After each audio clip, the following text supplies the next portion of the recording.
आपण पाहत आहोत एएसएन न्यूज मराठी। लाईक करा, शेअर करा, सबस्क्राईब करा व राहा सदैव आमच्या सोबतच। 30 तारखेला आपण आझाद मैदानावर आंदोलनासाठी बसणार असं मला बापूंनी आता सांगितलंय।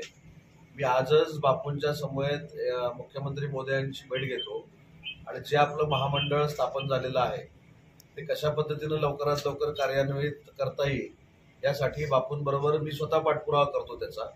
आणि 30 तारखेला मी पण तुम्हाला भेटतो।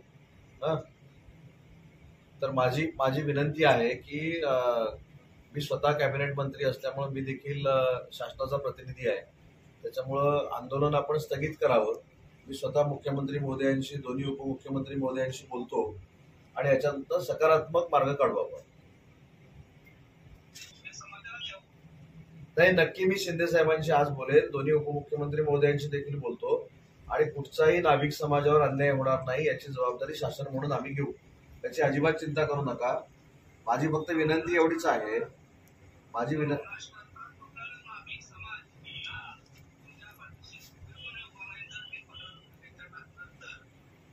एक लक्षात घ्या, नाभिक समाजाला न्याय देण्यासाठीच आपण महामंडळ केलं की नाही, मग त्याचं कशा पद्धतीनं पुढे न्यायचं ते मी आणि बापू बघतो। मी मुख्यमंत्री महोदयांशी बोलून घेतो आणि तुम्हाला खात्रीलायक त्याच्यातनं सकारात्मक मार्ग काढून देतो बस।